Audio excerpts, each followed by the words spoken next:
SuperTalk Mississippi media production.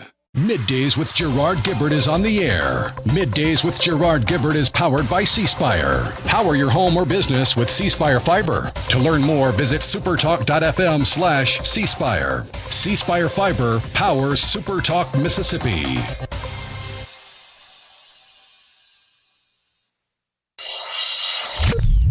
Get ready to go beyond the headlines and join a meaningful conversation with people from around the state. You're listening to Middays with Gerard Gibert here on SuperTalk Mississippi.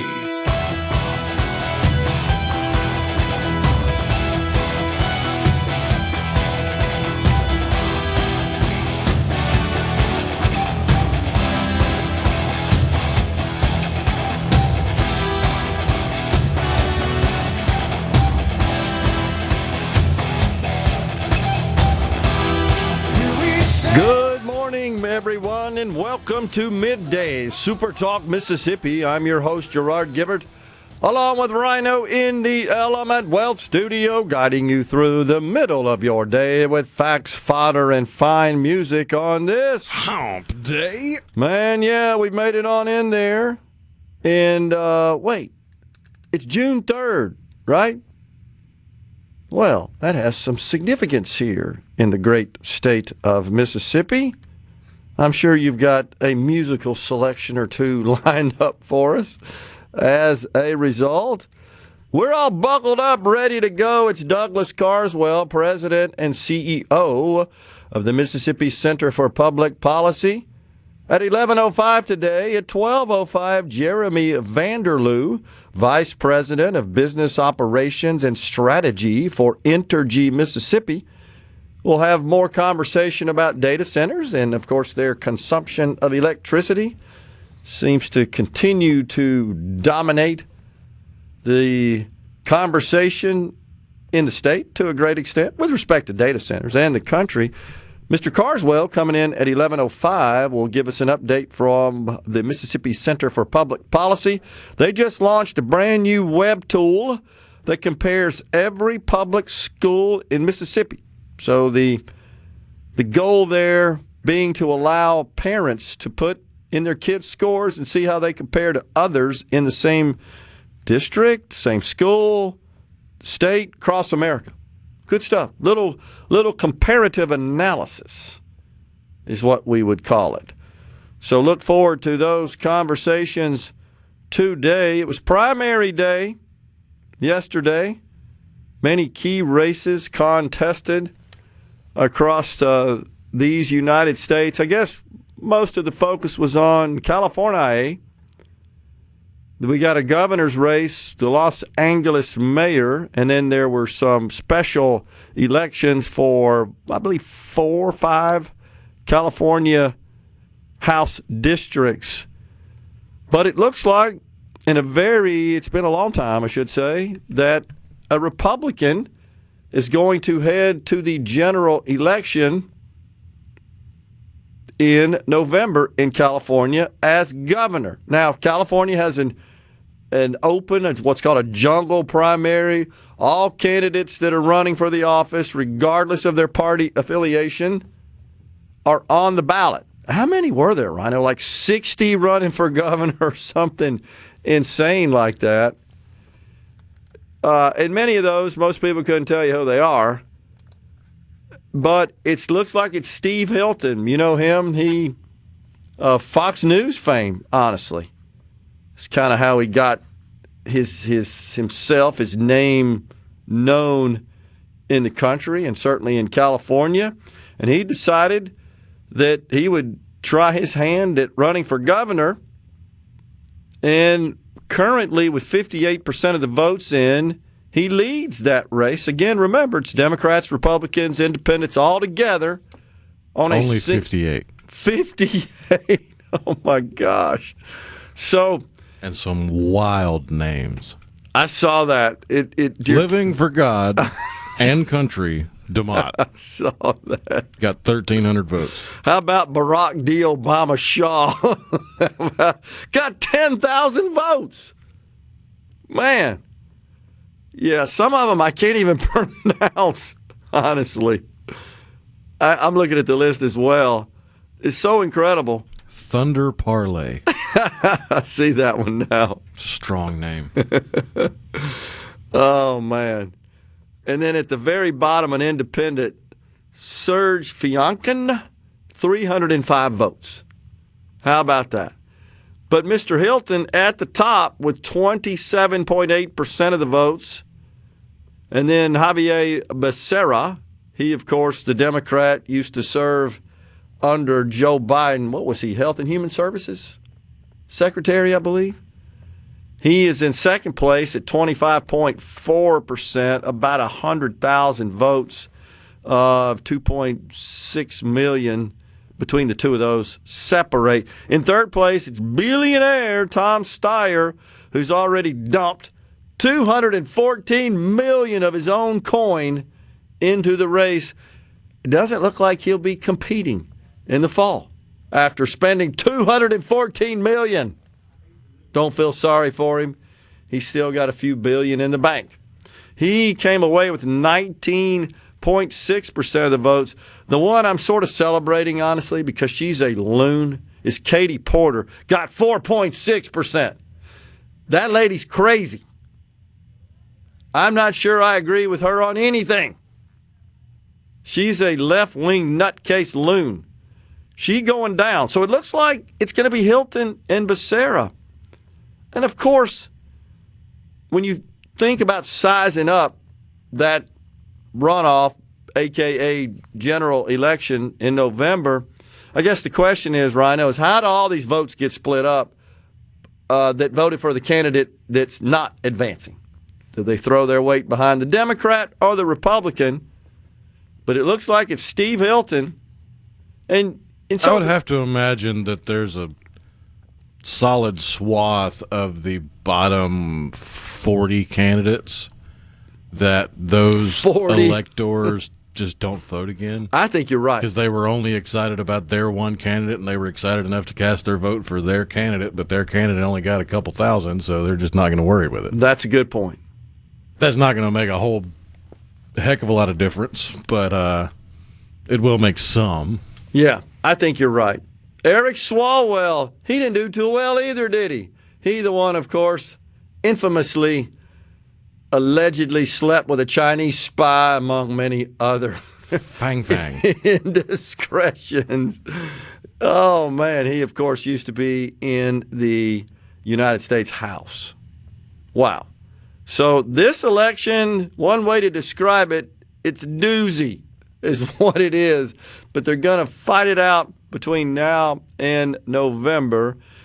Of course, that is a metaphor for political competition. Steve Hilton, Javier Becerra. That should be entertaining. I would say, at a minimum, I'm looking forward to it for sure. And then you got the mayor's race was a big one as well.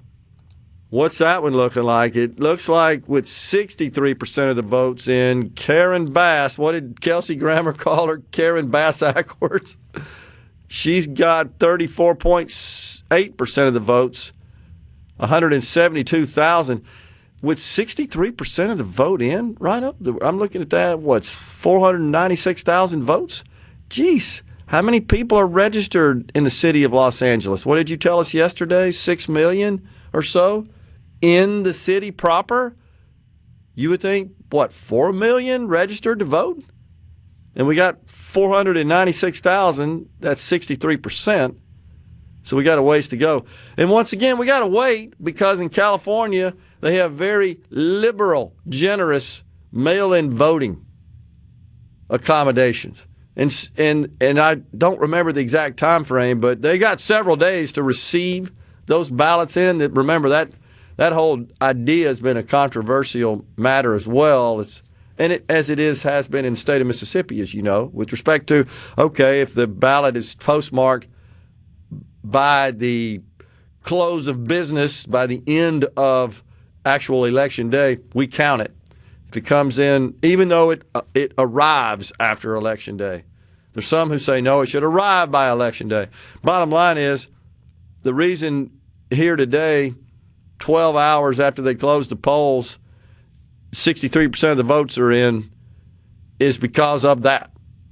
They have a big turnout through mail-in, and so you won't know them. And I know there's all kinds of concerns about that, and I have those concerns as well. I think there's more opportunity for impropriety, shall we say, with respect and irregularities with respect to voting by mail than any other possible fraud or election integrity breaches. It's really from this vote by mail stuff that's most problematic, most concerning. Those are the two big ones, certainly in California. And then the other one that got a lot of attention is in Iowa. The governor's race in Iowa. More on that on the other side of the break. We are just getting started in the Element Wealth Studio. It's your conscience clear. You're caked in sweat. I clothes are wet. Do you see the light? Is the end in sight? See the face of Christ. Enter paradise. I doubt it. Hey, this is Bob, and if you're This segment of Middays with Gerard Gibert is brought to you by Covington County Hospital in Collins, where your health matters. The talk that keeps Mississippi talking. We're rolling. Hit it. Go. Play it. Middays with Gerard Gibert on SuperTalk Mississippi.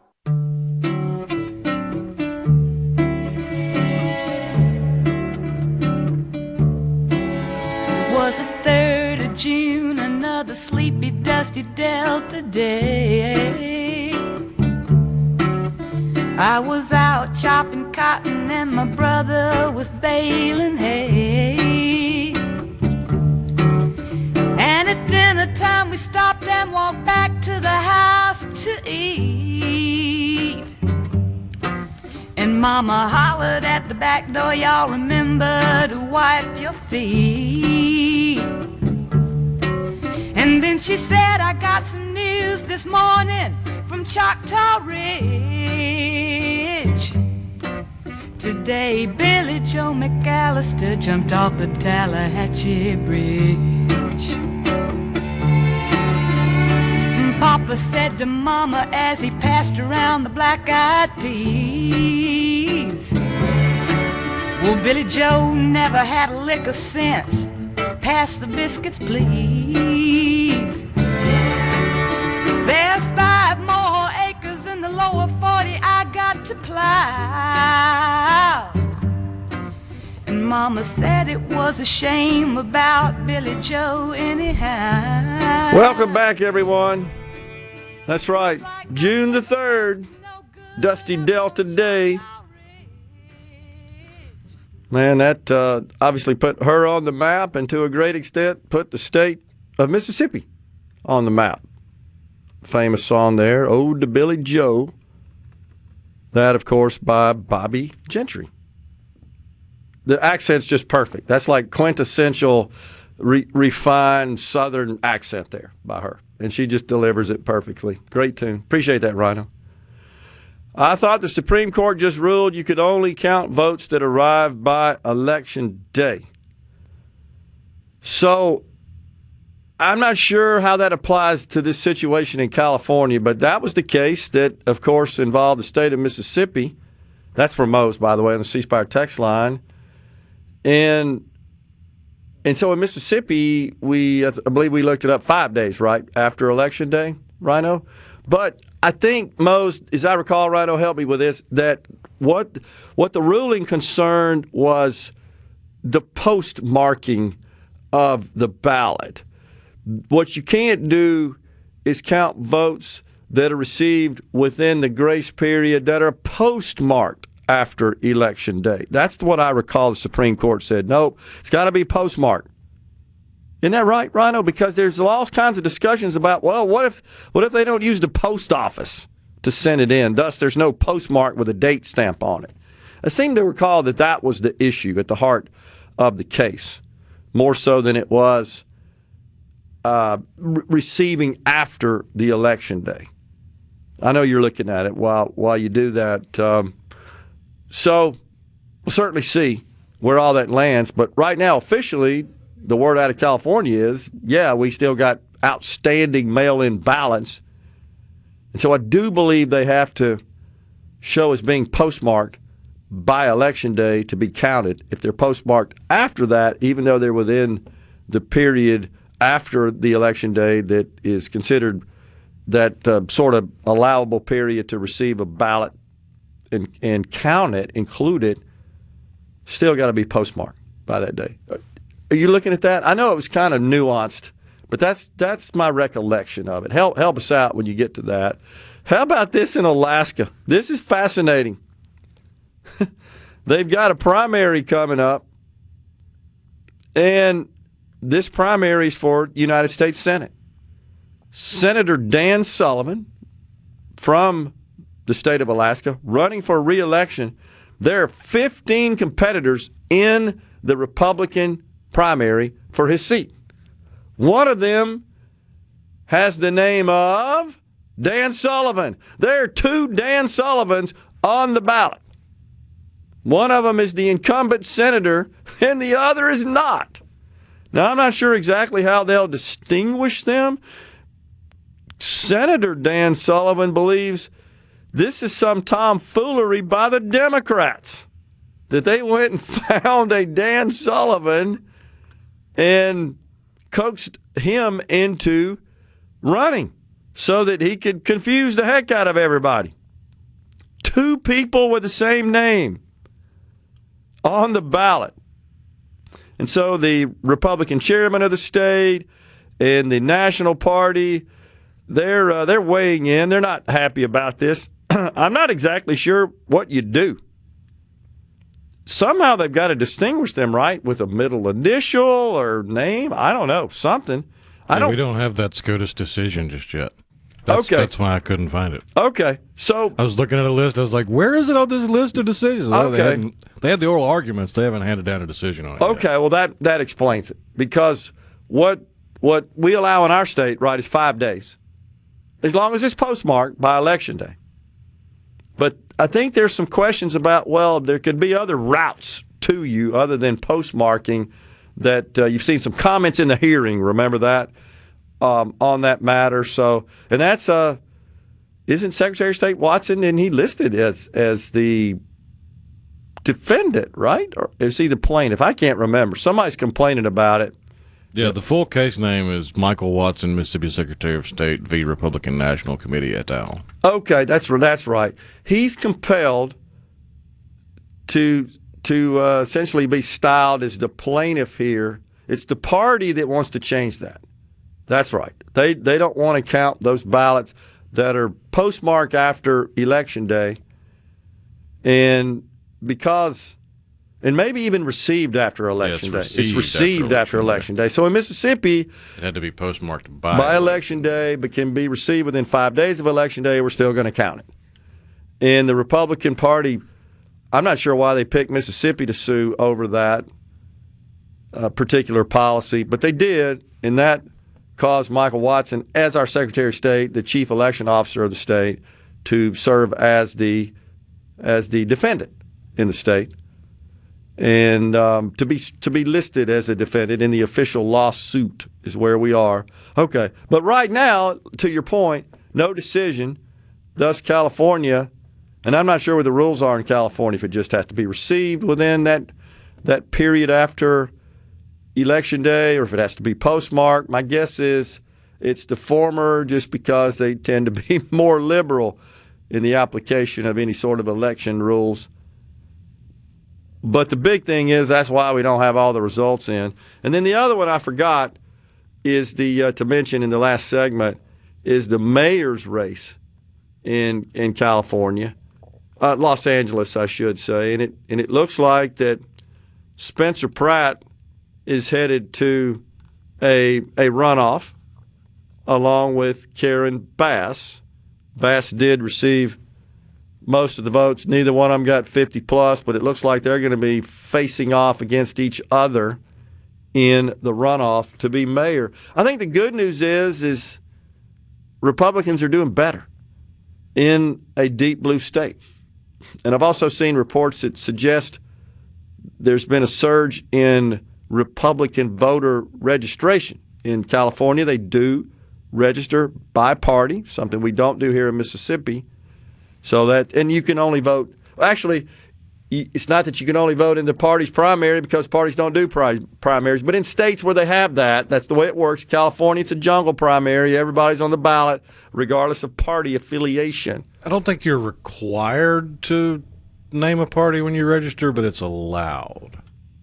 Right. You can just say neither major party, right? In which case you're just an independent. I mean, they've got like a dozen different parties in California that have at least some semblance of organization. Yeah, that's a good point. So, like, I remember I went down a rabbit hole on one of them because their party abbreviation was AI, and I was like, hang on, we got an AI party? And it's like, no, it's the American Independence Party. Okay. Karen Bass, 172,000, but we went through that, 34% versus 30. But Spencer Pratt, reality TV star that's just been talking common sense. Somebody asked him the other day, Rhino, did you see this? What about the solar panels? Like, dude, we're trying to get the drug addicts and the feces off the streets here. We're not really worried. Right now, that's not a priority. That's not sort of existential to life. But the city has been overrun with drug addict, homeless population. And you know this, Rhino, one of the things we're finding out about the large number of homeless in this country is that they're drug addicts. And what do we do in government? Give them more drugs. That's what's so stupid. You're feeding their habits. They think that's being compassionate. No, it's not. That's how stupid that is. So Spencer Pratt talks common sense. Well, yeah, we'll get to that, but let's get the streets cleaned up first. I'm with him. I think that makes sense. But that just goes to show you, where that's why they have that problem, because they prioritize other stupid stuff that's just not quite as existential. That's like static right now. But the craziness with the homeless population to the point where you can't even walk on the streets, you have to step over the feces, that's a problem. Coming right back in the Element Well studio. Okay, is everybody ready? I'm ready. Ready here. Middays with Gerard Gibert on SuperTalk, Mississippi.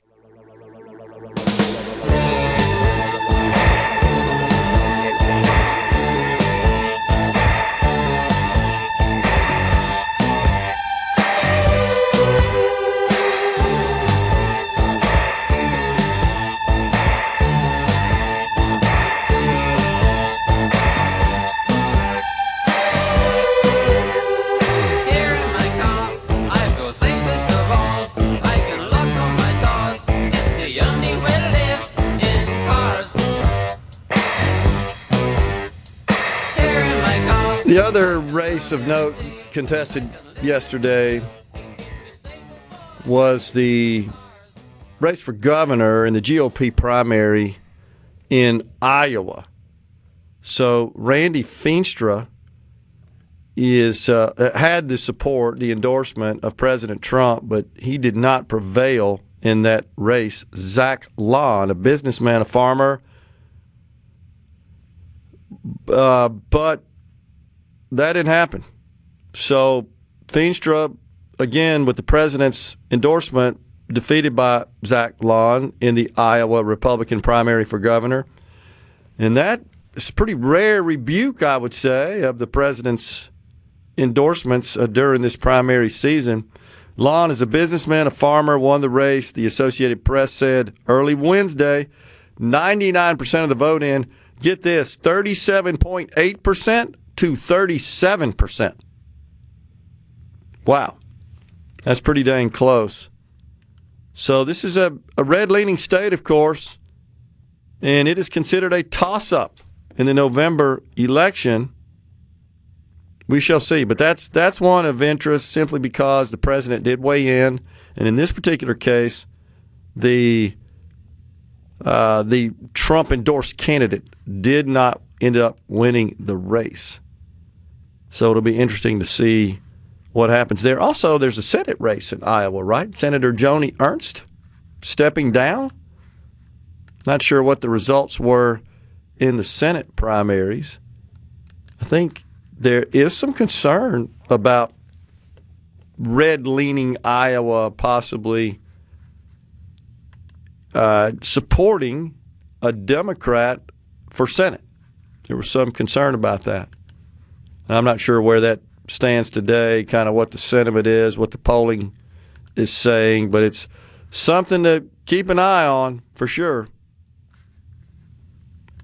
Man, a lot of stuff going on in that respect, without a doubt. Again, in California, race is too close to call, but everybody's paying attention to that. And then, of course, there's just lots of crazy stuff going on as well. The TV talk show host, Bill Maher, he is again highlighting the education gains in Mississippi, and he's criticizing California. He says, look, Mississippi's getting ahead of you here. It might have to do with just these basic common sense policies, just as the governor says, Governor Reeves, he highlights that, yeah, it's referred to as the Mississippi Miracle. I think the New York Times is the first to use that phraseology to describe these meteoric accomplishments in the state of Mississippi in elementary education in particular.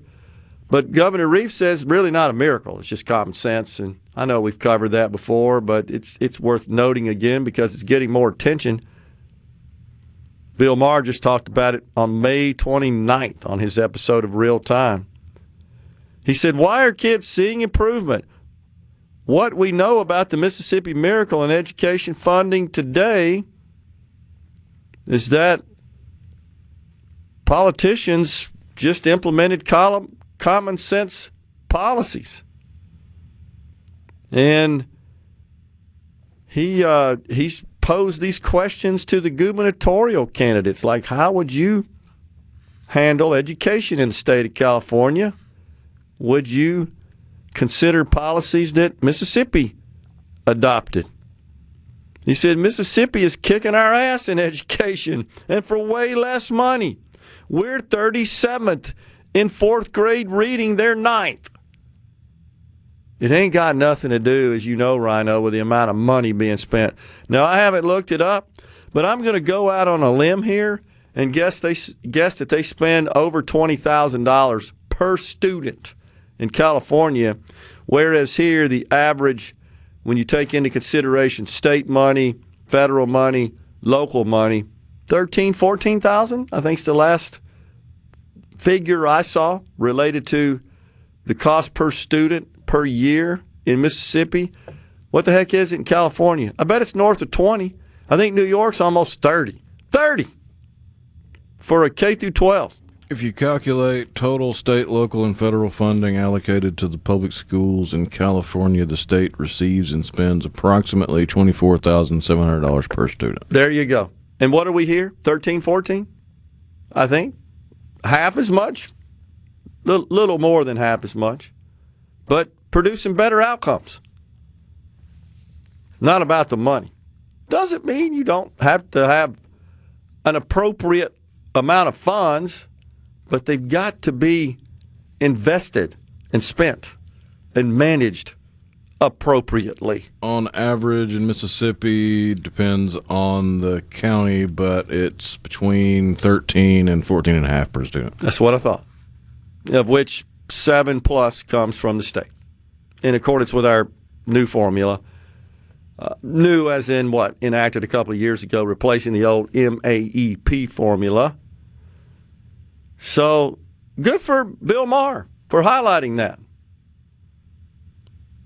New York Democrats just advanced a bill. This is in their state assembly.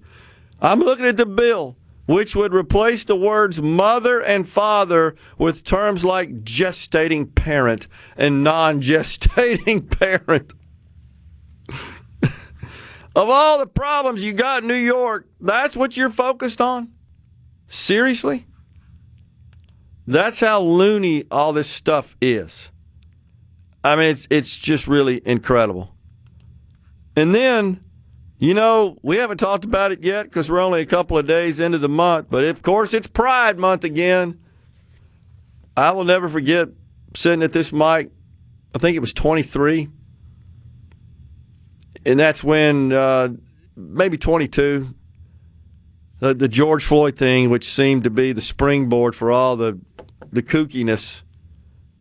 And remember sitting in this studio just covering stories that were all this nonsense about Pride Month. And what really, I think, it amped it up was you had Joe Biden in office, and he didn't know what the hell was going on. But the Biden administration, it was something every day. Remember that, Rhino? It was like every day there was some communications from the White House or from the cabinet secretaries or people in the administration or agencies. What really galled me was the military. Remember the Air Force every day? It was some social media post from the official U.S. Air Force account celebrating, highlighting Pride Month. Like, no, your job is to defeat the enemy. That's your job. Not go pander to this one special interest group based on their sexual orientation. That's where we gotten. Well, I'm looking at a collage now of school propaganda in the K through 12 schools promoting Pride Month. And it's just, there's probably 80 on this collage. I'm going to count in a second here. I'm just looking. It's just in squares, all put together in a collage, equal-sized squares. It's just unbelievable. I'm blown away by all the focus on this in an elementary school. Why are we talking about sexual orientation in elementary school? Can't we do without that? And then we wonder why our kids can't read and write and do math. But I bet they can tell you all this crap about Pride Month.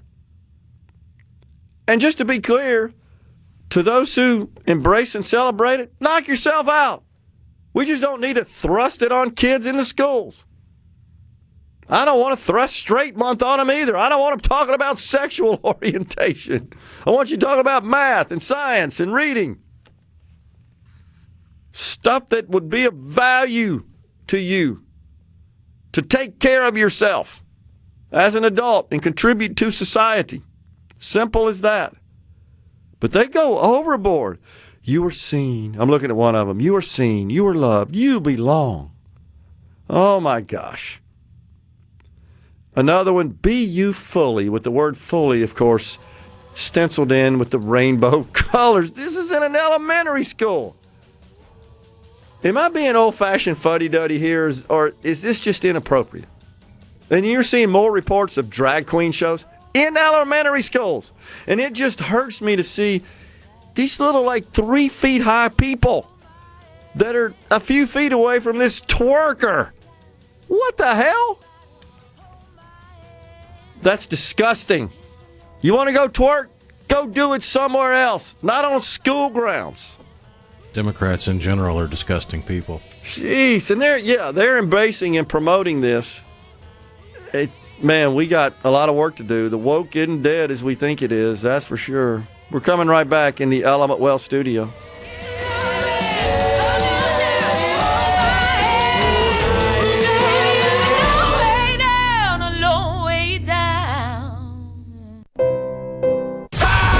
It's so awesome!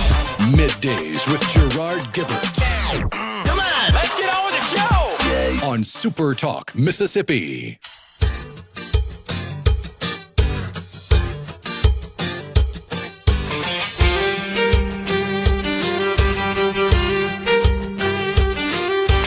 We were all down at Marge's bar, telling stories if we had one. Someone fired the old jukebox box up. The song it sure was a sad one. Teardrop rolled down Bubba's nose from the pain. I just got to tell you, I get fired up about this, and I apologize for raising my voice and sounding a little irate, but I guess I am because, man, children, they deserve a life of innocence.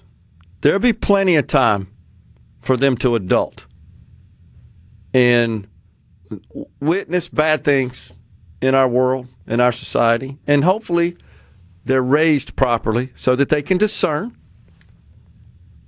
and they choose the positive path and they contribute to society. But you parents, when you're bringing, these look like 4-year-olds, 5-year-olds, to an event like this, and you're exposing to your kids this sort of stuff, you're not fit to be a parent. You're the problem. It's not the poor kids. You're the dang problem.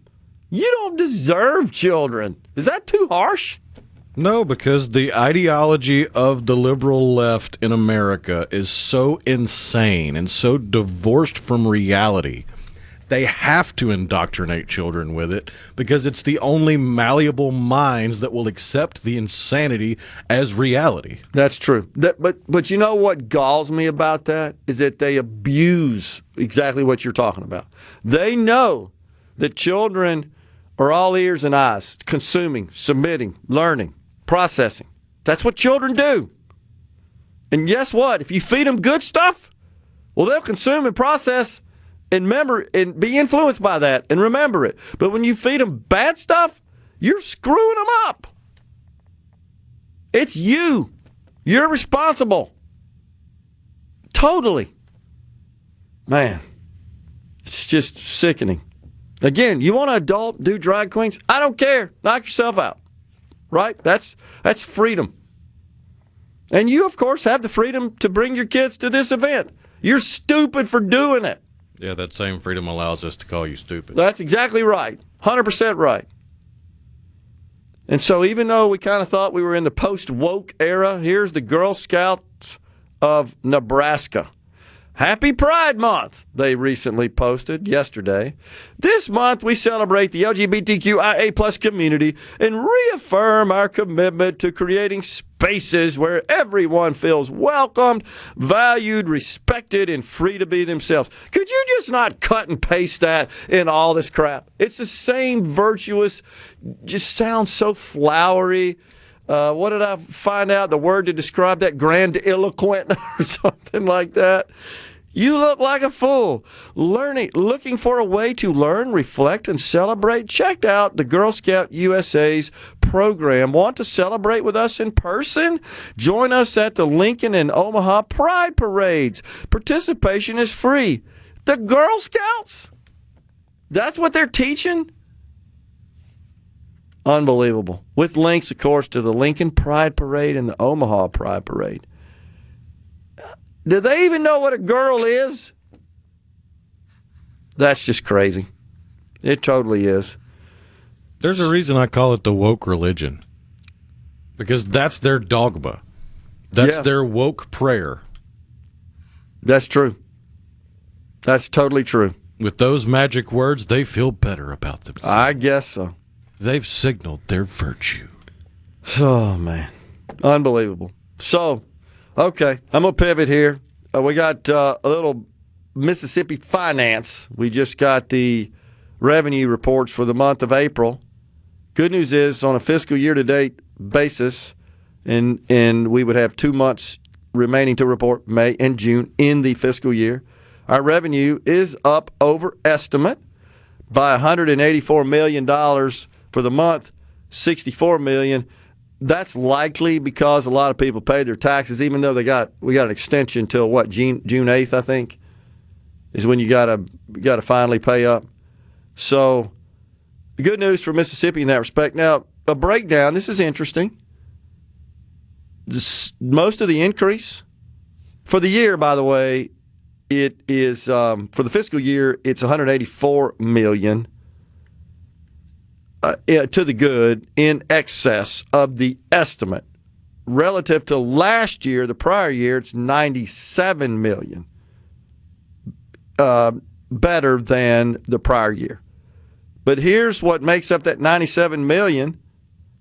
Use tax accounts for $55 million of it, more than 50% use tax. Of course, that's the sales tax you pay online when you check out. Most of the use tax, that's where it comes from.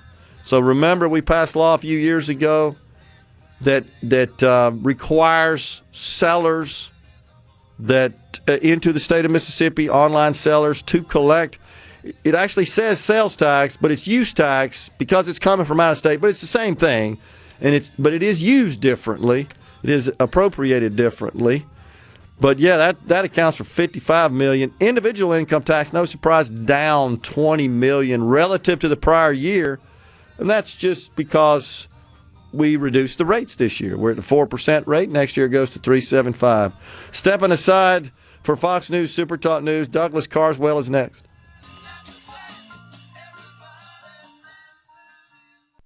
Hour of Middays with Gerard Gibert is brought to you by the Mississippi Business Journal. Visit msbusinessjournal.com. Scott Coopwood, publisher and president.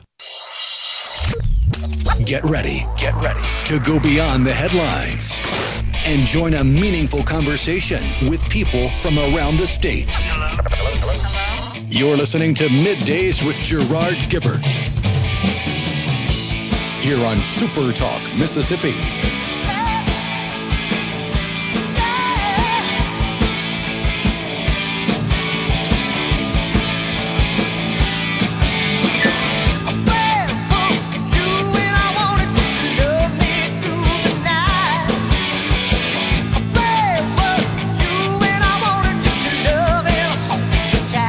Welcome back, everyone. It's hour 2 of Middays from the Element Wealth Studio on this Hump Day. We're pleased to welcome now Douglas Carswell, President and CEO of the Mississippi Center for Public Policy.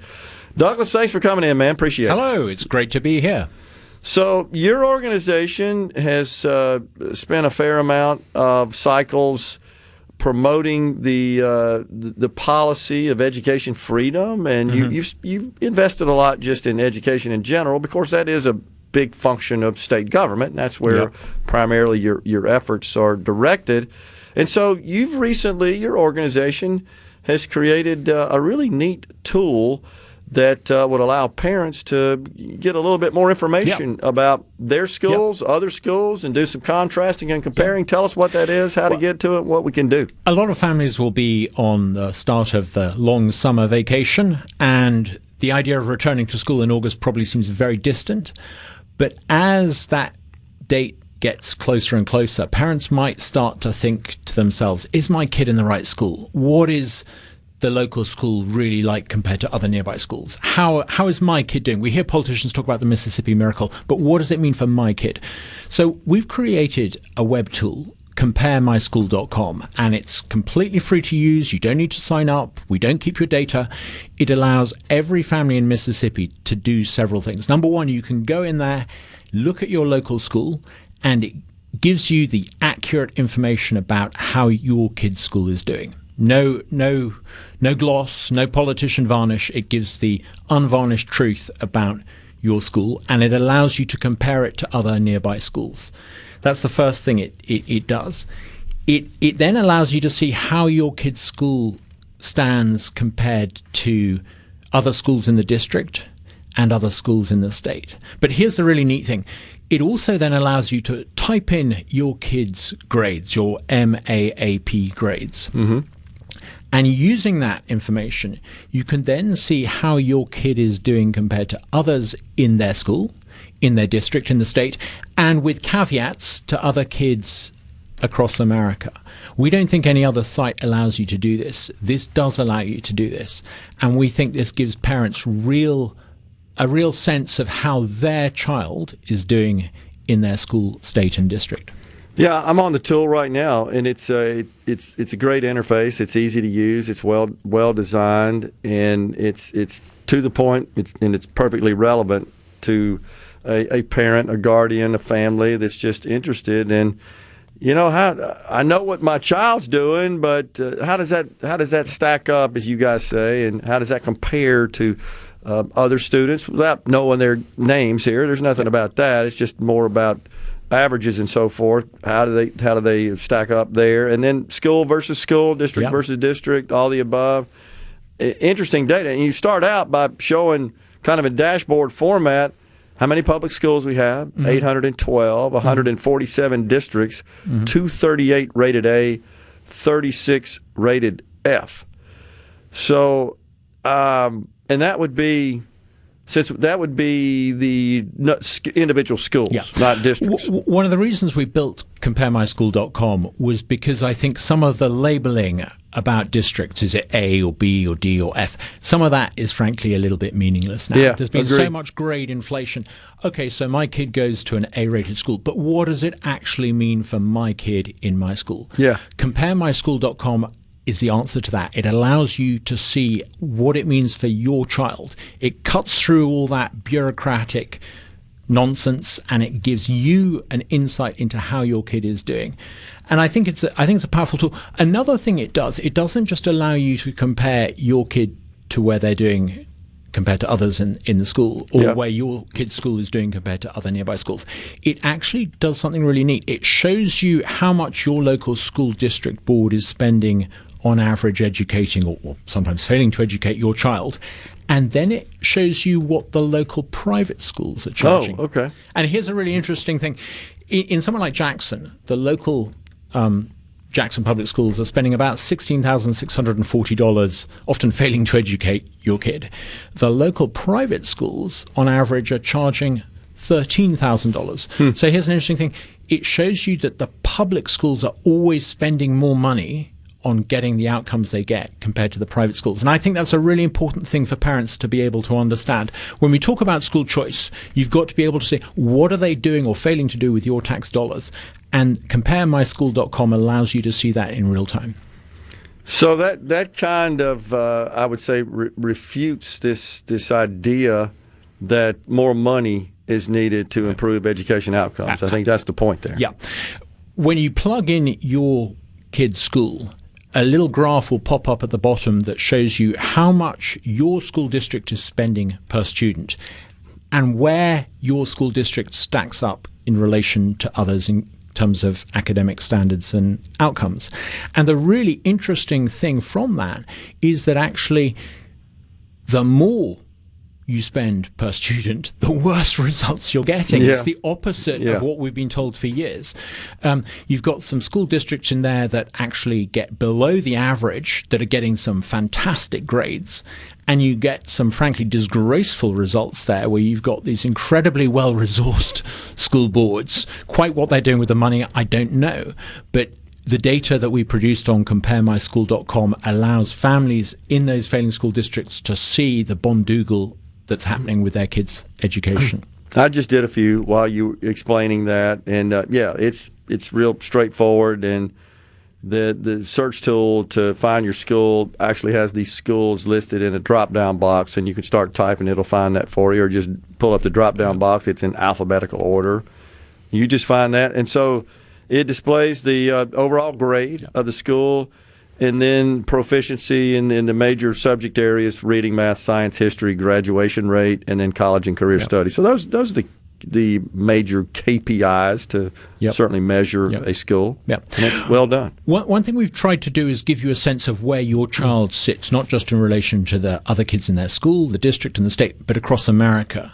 And that's quite a tricky thing to do because there are two measures. There's the Mississippi MAAP measure, and then there's the national NEAP measure. Right. And of course, they're not like with like, but we've tried in the best way we can to give you a sense so that you can type in your details for your kid here in Mississippi, and it'll show you where they compare to kids across the country. There's so much talk about the Mississippi Miracle, it's kind of meaningless. What does it mean for your child? CompareMySchool.com allows you to see it. Gotcha. I just pulled one up, just randomly. J.Z. George High School, that's Carroll County School District. Turns out it's a D. It has a D rating, and its reading, math are both below 30%, so which isn't great. But to your point, I looked at the public school spending per student, $13,200. Wow. And actually, I take it back. The school I pulled up, I see now. It's Amanda Elsie High School. Just below, that's a D, and those metrics apply to it. Just below that, the nearest higher graded high school. So you're giving parents, hey, what if you had the option to go to this one, which is not too far away? I think that's the message there. J.Z. George High School, and it lets you, and it's a C-rated school, and you can compare that side by side. But then the next option is, well, what if you could direct your dollars to a private school? And what the tool shows is, well, $13,200 is spent in the public school, again, that being Amanda Elsie High School.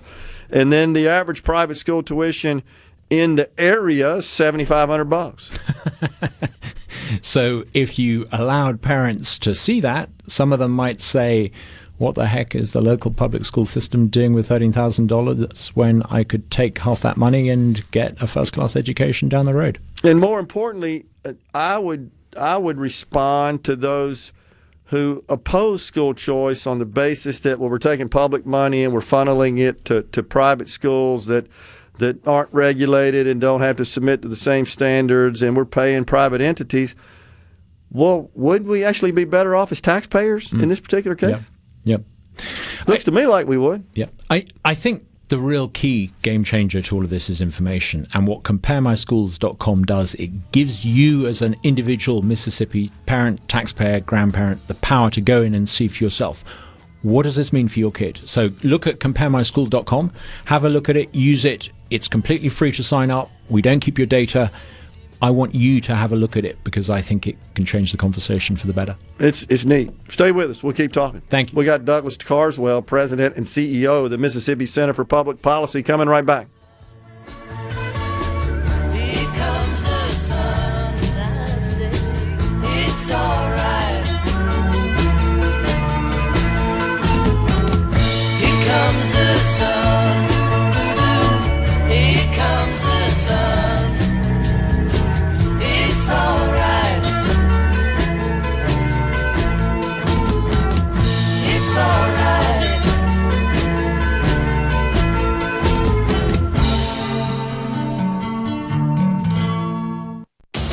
Hello. Interrupt this program. Gerard Gibert. Here we go. This is huge. Huge news. Huge news. Huge. You need to listen to this. Middays with Gerard. SuperTalk, Mississippi.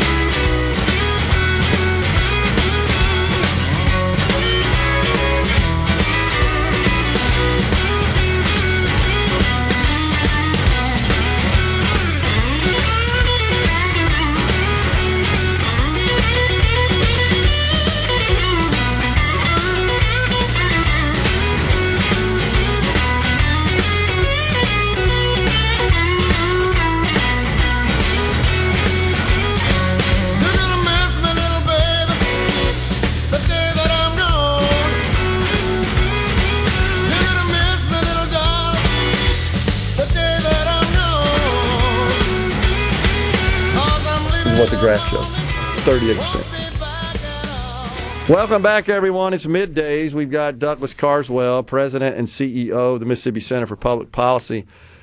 Easy Archery Systems says, are those numbers new? Because the last 2 years, J.Z. George High has been A.B. So I did check it out. I didn't go 2 years back, but I did note that the Department of Education does show it as a C presently. So... And Douglas on the break suggested that I check out the enrollment because the tool also shows the enrollment trends in terms of number of students over the past 5 years. And yes, enrollment has declined by 38% in that high school. It has 311 students today. Yeah.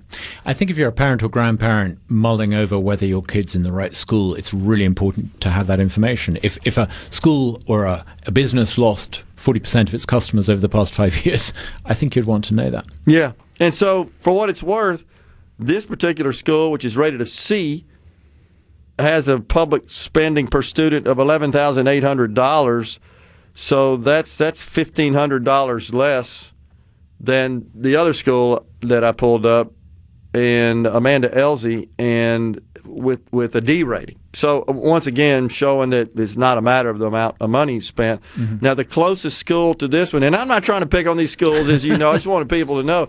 I just pulled these up as an example to explain the kind of the experience of the tool. But Grenada High School is 18 miles away from J.Z. George. It's an A, right? Yeah. So with a short distance separating them. Interesting.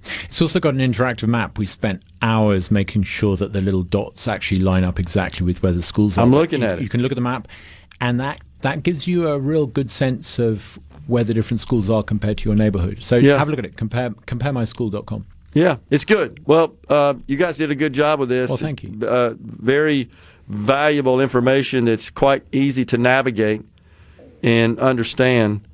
So, and hopefully folks will start to use this and glean some of this information, and I think mainly understand is there's no direct correlation between money spent per student and education outcomes. That's not what the key driver is.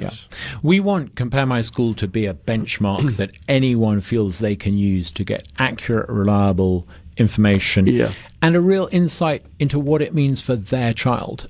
Cut through the government ratings of whether your school district's an A or a B or a C or whatever. Cut through the politician talk about the Mississippi Miracle. Go on the website, plug in your kids' details, and see what it actually means for them. Where do they stand? It's really useful for that. I think that's good. And I think also we probably should point out that I don't know that I'm 100% confident that the way we grade the schools, the process used to determine those grades is maybe the most efficient and the most meaningful, the most valid. Yeah. Maybe need a little tuning and tweaking there. What are your thoughts on that? I actually think that some of the way we grade schools in Mississippi is a bit like the way they measured tractor production targets in the Soviet Union. It's a nonsense, and we all know it's a bit of a nonsense, but it's the best we've got. Yeah. I mean, look at what colleges ask for when they assess whether or not a student is up to scratch. They look at GPA, which is a hard measure. They look at ACT, which is a hard measure. That tells you something. That they're looking at that hard data. So yeah, I mean, I think one of the reasons why I think the public school system is often underperforming is because it has this culture of tick box compliance. And actually, I think a well-run school should have a culture that looks to what is it the next stage needs, and what is it we need to teach the kids to get them to the next stage. Makes sense. And that's incidentally why I think a lot of these, frankly, quite struggling private schools get such good results, because they have that culture. So here's another one, just for argument's sake here. It's Grenada, that I mentioned was an A, $11,000 per student of public money, as compared to the Amanda Elsie, which is a D, and it's $13,200. So they're spending $2,200 more to produce a D rating, and Grenada spends $2,200 less to produce an A rating. Yeah. It's difficult to look at some of the stats in this and to think that everything's okay the way it is. I mean, it's you're getting a clear idea in your neighborhood of where the money's going, what the results are, and I'm hoping that as more people look at comparemyschool.com, they're going to get a sense of, well, hang on, this may be working for the local school superintendent who's on a bigger salary than the governor of the state of Texas, but it's not working for me and my family.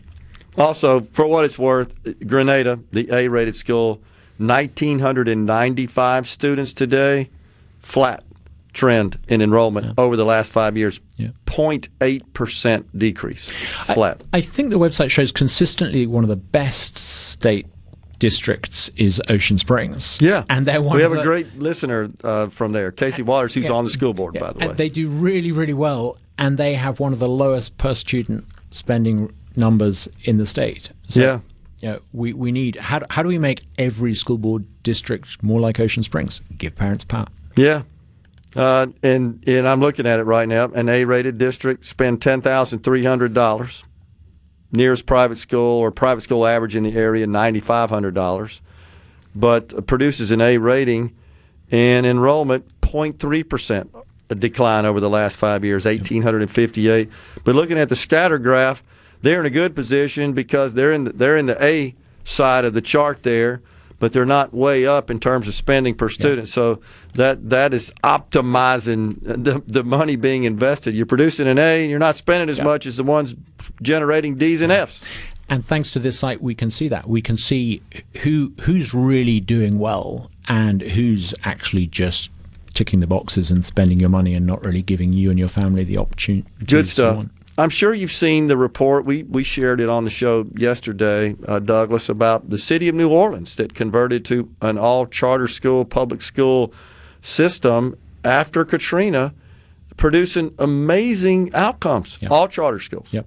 They decided in the wake of Katrina to get rid of the whole system and make every school a charter school. Reconstituted. And think of the improvement in the life chances of kids now several years down the track. Here in Mississippi, we passed legislation to allow charter schools, but everyone really knows we set it up so that there weren't going to be many charter schools. That's right. They were set up to fail, and there are half a dozen in the whole state. Imagine if we did something bold and ambitious. Incidentally, it's not just Louisiana. We're now surrounded on all four sides by schools that give parents control over their money. Yeah, if you look at a map of the region, and using the term white space to indicate where one is not participating and not been checked off. We're the white space in the region at this point, right? Yeah, I was listening to a lawmaker who opposed school choice proposing in a somewhat haphazard manner on social media all sorts of legislation he was proposing to try to fix the failing public school system in his district. Well, why not give families control of their money? But he opposed school choice, but he doesn't like the consequences of the current system. Something's got to give. Something's got to give. All right, so before you go, what else are you guys working on now, and what's on your radar for the coming session? I think that a big thing we need to do in Mississippi is allow people to see who's actually spending their tax dollars. So we're working on a project, and I think you'll like it.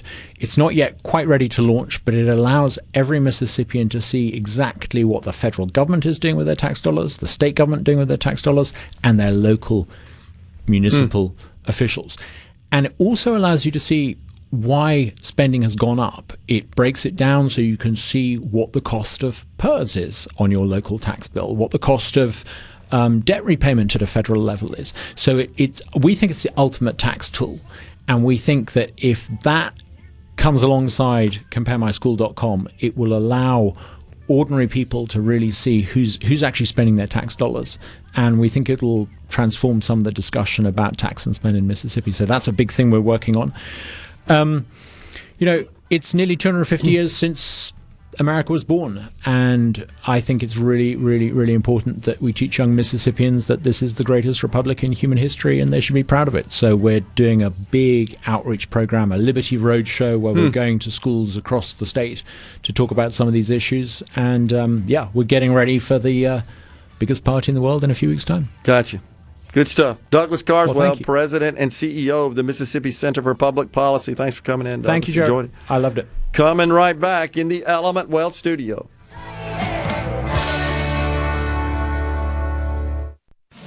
From the Gerard Gibert. He keeps his classified documents right where they belong. Inside a Journey record jacket from the 1980s. Gerard Gibert, SuperTalk, Mississippi.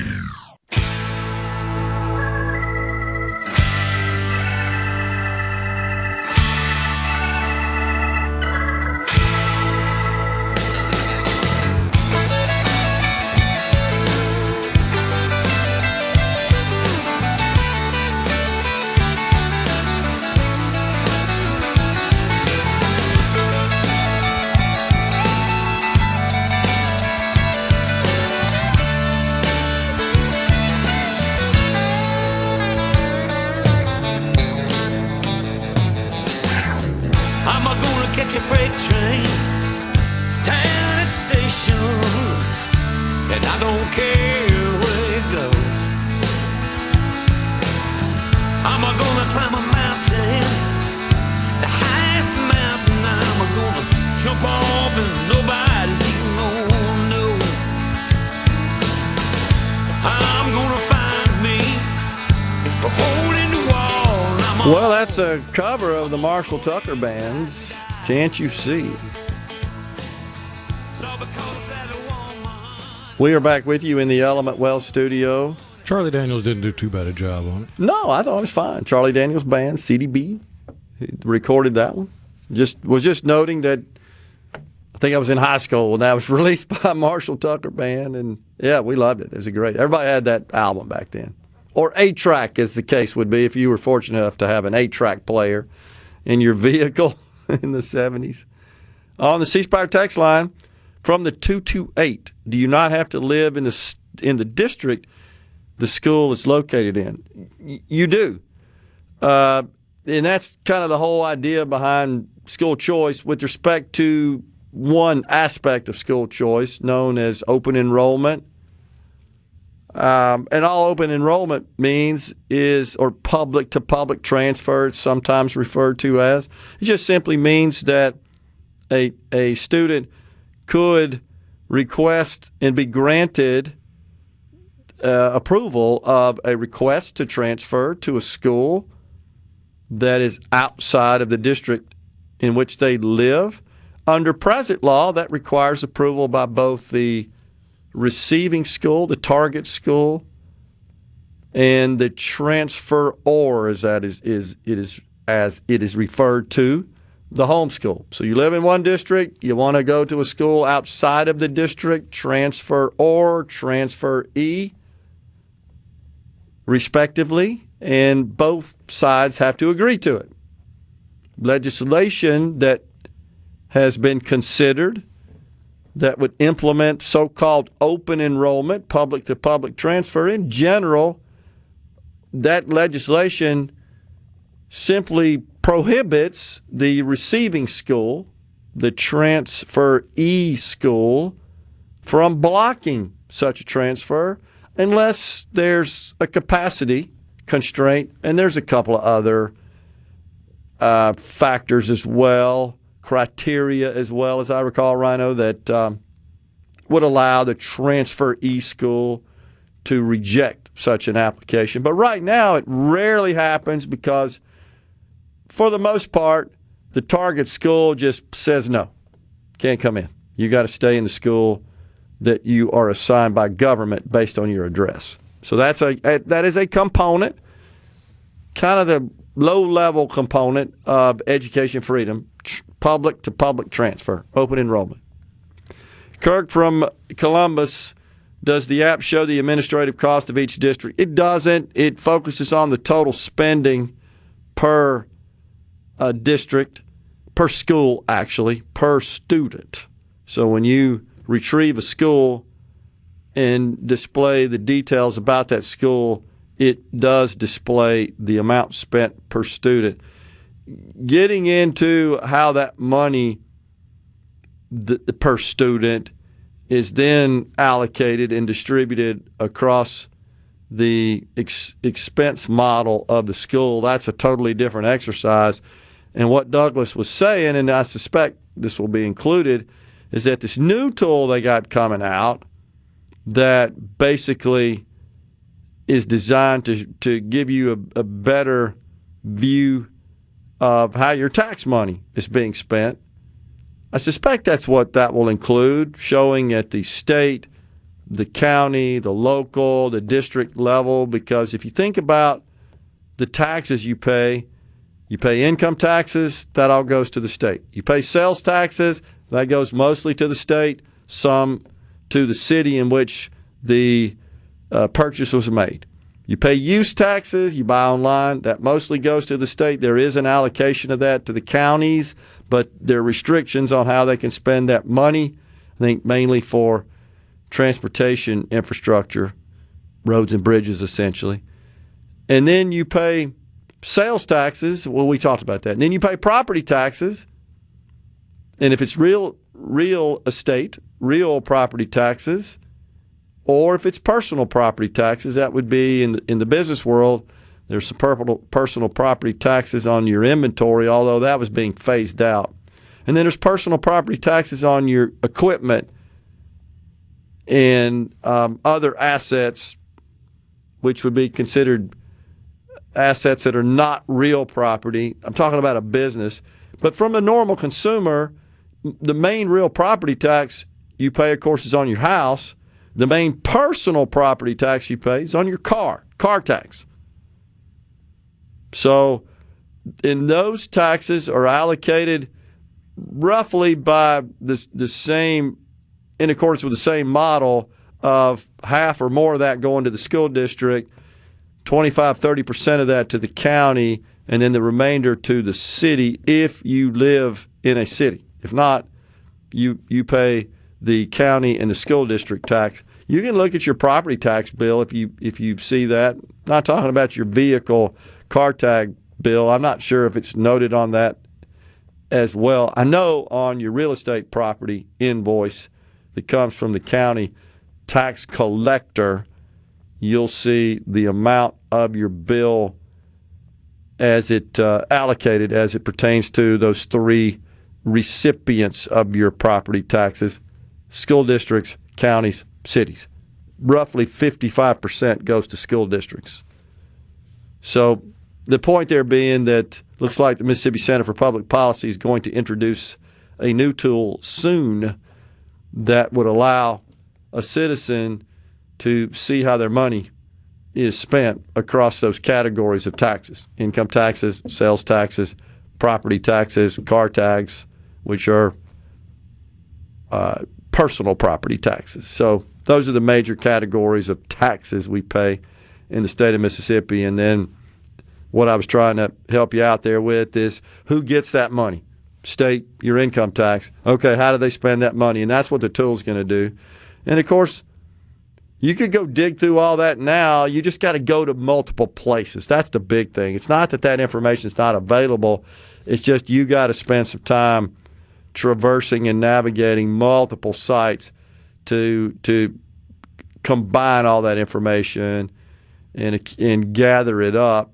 So I do think it's pretty neat to think about, well, here's how much I pay in income, sales, property, car tags. Show me how that money is spent at the various levels.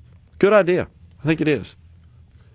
What's the website again? It's CompareMySchool.com. One word, CompareMySchool.com. It's a good one. That's Mike in Richton asked that question. Not trying to make excuses, but is some of the higher expense attributed to transportation, says Dan in Hattiesburg. I don't know, Dan. It's a good point. It certainly could be, but I just got to tell you, I doubt we'd find that that's a major piece of spending at the school level. I think it's mostly going to be people costs, teachers, administrators. I haven't looked at a financial statement, but just in general, that's usually how it works out. But, yeah, certainly some schools have a greater burden, higher cost associated with transporting kids. And you remember when the formula was redone, but remember that, Rhino, there was a component of the formula, an increment for sparsity in the district. Again, to the point, Dan, the assumption was, well, if your population in your district is spread out, then we're going to give you a little more money from the state level because of the sparsity measurement there associated with your district. So that makes sense. It's a good point, but I think we'd find once we dig in underneath the covers and at the high level of the amount spent per district that most of that is going to personnel. City of Greenwood in LaFleur County is about to spend $50 to $70 million to build a new school to put all the surrounding failing schools in one. to make it better. That's David in Indianola. They're raising taxes to do this. Really, David? That's interesting. So the local school district is raising the millage on property taxes for that? That's interesting. Wow. Coming right back in the Element Wealth studio.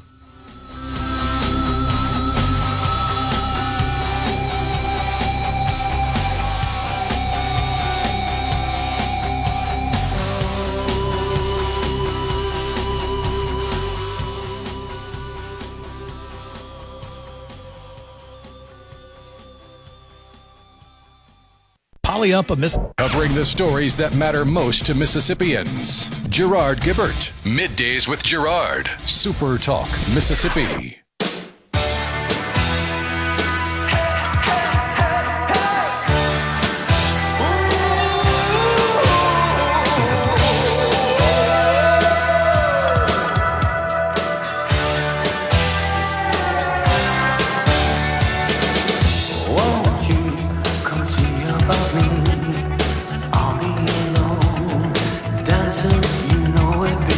Welcome back. Yes, on the C Spire text line, Kent and Brandon, ad valorem taxes are used by counties to help fund rural fire departments, something that just started growing in Mississippi in the early 70s. Yeah, of course, keep in mind, property taxes are the primary, if not the almost only source of revenue to counties. They don't participate in sales taxes. There's no county income tax. They got some other little miscellaneous fees and stuff. But for the most part, all county functions are funded by your property taxes. Property taxes, again, on your real estate, and personal property taxes as a consumer, an individual, a family, that would be on your vehicles. As a business, it would be on your plant and equipment, everything except the real estate aspect of it. So there's a personal property and real property. Real property, just think about that being the ground, essentially. So, and you got to remember that property taxes predate the country itself. Correct. They're the oldest form of taxation in the United States of America. Yet the most lamented these days, huh? It's kind of interesting. And maybe it wouldn't be if we didn't have income taxes and sales taxes and you name it, right? We don't, here in Mississippi, we don't have quite the laundry list of taxes that you find in other states. But yeah, income tax has become the primary. Now, in Mississippi, which is true at the state level, at the federal level, it's income taxes. At the state level, the primary source, or the largest source, I don't know if I'd say primary, but the largest source is sales taxes. It's about 38% of the general fund budget.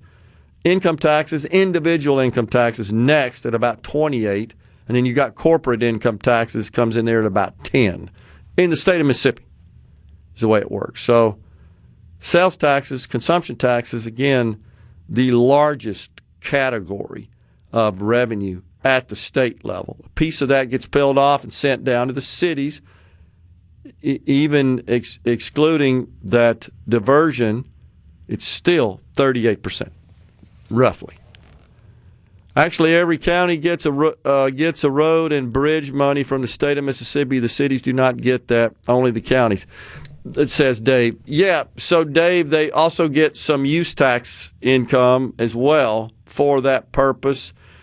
And that anything that comes down from the state of Mississippi for road and bridges, however, it's not taxes, it's just an appropriation. It's not built into the law. You must send this much down to the county. It's just kind of random based on our financial condition, and in a given year, a lot of that money flows down. The Department of Transportation, of course, is not involved in county and municipal roads and bridges. They're involved in state and interstates and U.S. highways. But they get a bunch of money from the federal government for that purpose. In fact, it's 2/3 of their revenue comes from the federal government. Let's have a real Mississippi miracle, and let's reduce the number of overpopulated school superintendents and give teachers who are doing the frontline work very nice pay raises they deserve for doing the great work.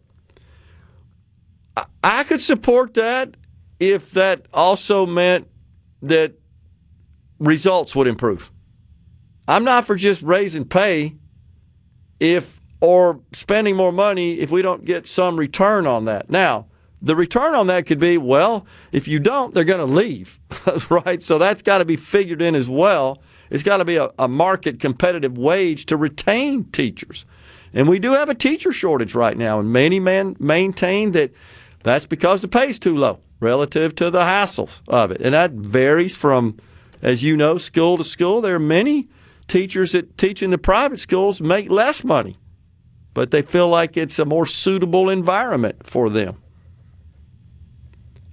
And I'm certainly all for eliminating the bloat in the back office at the administrative level, at the school district level, and within the schools themselves. You have some of that. All for that, and more money into the classroom. I just believe that we need to have some real goals and see some real positive results. And you certainly have to consider that when we look at some of these districts, they're spending more money and producing worse outcomes than the districts spending less money. Something else is going on there. It's not a function of money. That's the main point. You've showed me, like I've said, many videos of kids that are in other parts of the country. I'm not saying we don't have some here as well. They're like at the senior level of high school, they barely can read, literally. But yet we probably spending $20,000 that state is a year on that education for those 12 years. And what, you can't read yet? I'm not exaggerating it at all on this, by the way. I hear you. Amen to the last statement, says Malcolm from Tishomingo, about too much money being spent on administrative expenses. And I know that the auditors called attention to that. It's not that much out of line, honestly, as is highlighted. It's because the teacher pay is so low. If the teacher pay were in line with the other states, our administrative costs wouldn't be out of line with the other states.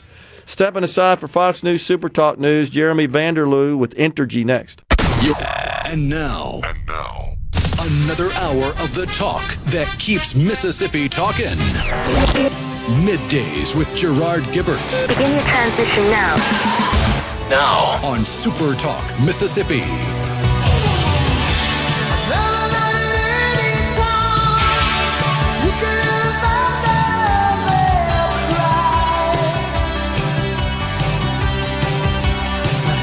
Welcome back, everyone. It's Middays from the Element Wealth Studio on this Hump Day. We're pleased to welcome now Jeremy Vanderloo, Vice President of Business Operations and Strategy at Entergy Mississippi. Jeremy, thanks for coming in. Well, I appreciate you having me. Yeah, so I've had, as you know, Haley Fasakler, the CEO of Entergy Mississippi, in the Element Wealth Studio numerous times, and he and I have developed a pretty good flow of information back and forth about this data center phenomenon that's got the folks worked up, especially with respect to the prospect of rising electricity rates. And there's certainly that's something to be concerned about, but there's kind of the factual aspect of that, and then there's the hyperbole and the fear-mongering aspect of that. But it's gotten to be a very prominent, prevalent conversation, so we wanted to have you in to maybe cut through some of that and provide Entergy's position and response on some of these matters. And of course, one of the big concerns is the fact that the legislation that approved the various incentives and just the package for Amazon Web Services in Madison, the first big data center announcement, also allowed the Public Service Commission or an exemption from the Public Service Commission's oversight of a private contract between Entergy and AWS with respect to the provision of electricity, correct? So there's some concerns that you guys have cut some sweetheart deal in there, and as a result, we average consumer ratepayers are going to have to cover potential losses that you have negotiated there.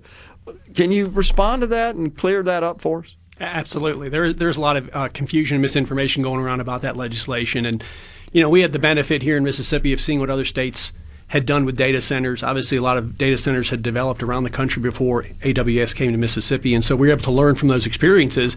And a lot of the criticism you're seeing nationally today are some of those early data centers where they didn't have the forethought that our state leaders had. And when the conversation first started about AWS, our state leadership was aligned that this has to benefit the state of Mississippi, and it has to benefit Entergy's customers. And so that was the entire intent behind the legislation. And the legislation only exempted Entergy from having to get pre-approval of construction for these projects. It didn't take away the commission's rate-making authority over these projects. Right.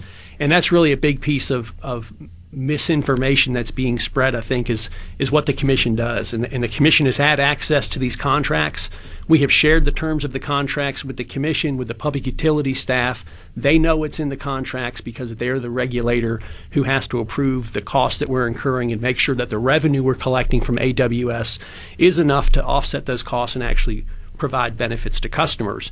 And the analysis that we've done is when you look at what were the investments we were going to make before or without AWS and Aveo and the other data centers that have come to Mississippi, and what revenues were we going to collect? Because when you look at what is the rate that the Public Service Commission allows us to collect from customers, it's basically the cost that we're incurring on behalf of customers and how much revenue we're collecting from them. And that determines the rate. So as costs go up with inflation and all of the things that we've been seeing post-COVID, we knew that rates were going to go up unless we could increase sales. And we've had historically flat sales in Mississippi, and so it was so important for us to find a data center type customer that could come in and really move the needle on rates. And so we've compared what costs we were going to incur to the revenues we would have collected without AWS and Aveo. We compared it to now the new investments we're making, which obviously we're investing more, but we're also collecting more revenue from those customers. And the result of that is that rates by 2030 will be 16% lower than they otherwise would have been. And that is so important because, as I mentioned, post-COVID, we have seen costs for the equipment we buy the most, transformers, breakers, things like that we need to serve all of our customers, they're going up 40, 50% just in a 3-year period. And when the things you buy the most are going up 40 or 50%, you know your costs are going up. In order to provide reliability for customers, we trim all of our distribution and transmission lines in the state, and we do that on typically a 5-year cycle. Those cycle trim costs have gone up 50% just in the last 5 years. So I have to spend more money to cut the same number of miles to ensure reliability. And so those are the kinds of cost pressures that we're seeing and why we wanted to get the revenue from this growth to come in and help offset those increases. Because the revenue you're getting there, just based on plain old economies of scale, you're able to use that to address those issues, such as the vegetation, the modernizing of the grid, and so forth. It's not just dedicated to them. It benefits all ratepayers that are consuming electricity from these assets. Absolutely. And so, we announced last year our Superpower Mississippi initiative, where we're increasing the investment we're putting in the reliability system by 50%. And that's because of the revenue that we're getting from these data center customers. We're going to be able to reduce outages by 50%, and we're going to do it with no additional cost on customers' bills. And as I just mentioned, bills are going to be actually lower by 2030 by 16% than otherwise would have been because of this new revenue. And what's even more exciting is, that's based on what we knew a year ago. Since then, we've had companies that are supporting data centers announce $300 million of additional investment and 1,000 other jobs in Mississippi.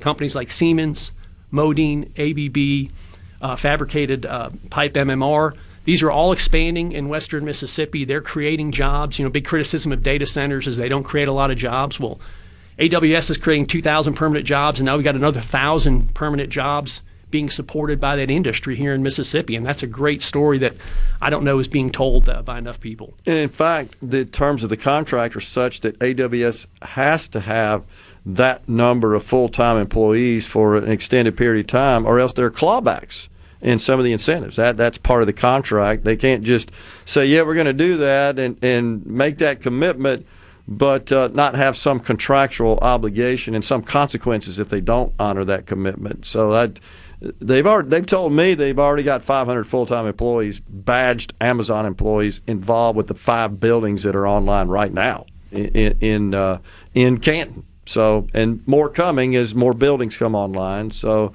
I feel confident that they'll easily achieve that.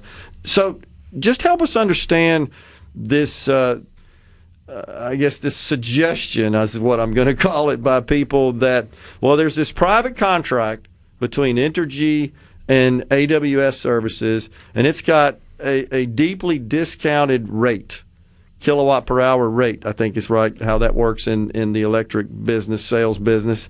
And as a result, you guys are going to experience a shortfall relative to the investment you're making to service AWS, and so you're going to have to raise rates. This is the major complaint. You're going to have to raise rates on everybody else to cover that. Respond to that for us. Yeah, that's just not true. And so when we went through and wanted to bring AWS to Mississippi, as I said, our state leaders, our governor, the leaders of the legislature were very clear, even the public service commissioners, this has to benefit existing customers. It cannot be pushing costs from AWS onto existing customers. And so the way that you do that is you look at what is the cost to serve this new customer, whether it's AWS, Avio, whoever it is. We did the same thing with Continental, same thing with Nissan. And I think it's important to recognize that the legislature authorized these types of contracts for economic development purposes back in 1956. And all of the major utilities in the state are able to enter into these types of contracts. And the Public Service Commission has access to all of the information in these contracts to make sure that the terms are reasonable. And even though they didn't approve this contract, they still have to approve the cost that Entergy is going to put into rates for customers subject to this contract. Okay. So they have the information they need to make those decisions and review what we're putting in front of them when we come in and ask for a rate increase. And they can see in that contract the protections we put in there for customers that said there's a minimum bill that these data center customers have to pay to make sure that no matter how much electricity they use, they're going to produce the revenues that we need to offset the investments. Makes sense. There's collateral requirements. So if they decide to pick up and leave, we can access funds to pay off the infrastructure that we built on their behalf. Okay.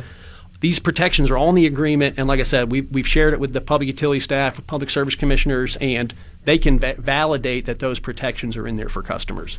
So I've interviewed Commissioner DeKeither Stamps in the central region here, and his response always is they've got to pay for all the electricity that they use. I mean, that's what he says, and that nobody else is going to pay for their electricity. And so I guess I would just ask that I'm not sure I totally understand the process, but if Entergy requested of the PSC a rate increase because there was some miscalculation or problem in the contract between Entergy and AWS, and therefore you had to go to everybody else to cover those costs, the PSC, in accordance with the law, couldn't approve it, right? And it seems like that would almost be violating the law because it wouldn't be in the best interest and wouldn't be protecting ratepayers. No, I think that's right. That's why I say at the end of the day, the commission has that ultimate authority to decide what goes into rates. You can't just raise rates randomly. It's no different for this project than any other project in terms of the commission having that final say. Okay. Well, we got a break right here. We can come back and talk about it. You know, one of the state's media outlets, they reported that Entergy actually raised rates by 10% already on ratepayers as a result of this project. I actually went back and researched my bills, my personal bills going back to 2024. It looked to me like I paid a lower rate in 2026 April than I did 2024 April. So it actually went down. That seems to conflict with the report. You can help us understand that on the other side of the break. Absolutely. People ask me all the time. We interrupt this program. Gerard Gibert. Here we go. This is huge, huge news. Huge news. Huge. You need to listen to this. Middays with Gerard. SuperTalk, Mississippi. Well, since my baby left me, well, I found a new place to dwell. Well, it's down at the end of Lonely Street, that heartbreak hotel where I'll be just so lonely, baby. Well, I'm so lonely. I'll be just so lonely.